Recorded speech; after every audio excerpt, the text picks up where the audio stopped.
Hi guys, magandang gabi po sa inyong lahat. Ayan, binigyan kami ng papaya saka bayabas. Ayan, pati bayabas. Ang tamis. Ayaw mo doon eh. Nagwawali sa Ate Linda guys. Walang magawa. Magwalis muna ngayong hapon na to.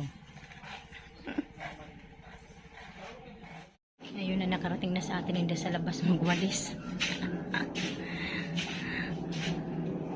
Linda. Ayan, dapat tanggalin yan eh. Yun.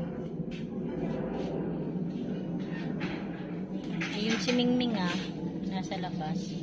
Panay dila-dila. Tumubo na pala guys yung mga tinanim ko na okra. Ayan oh. Ayan.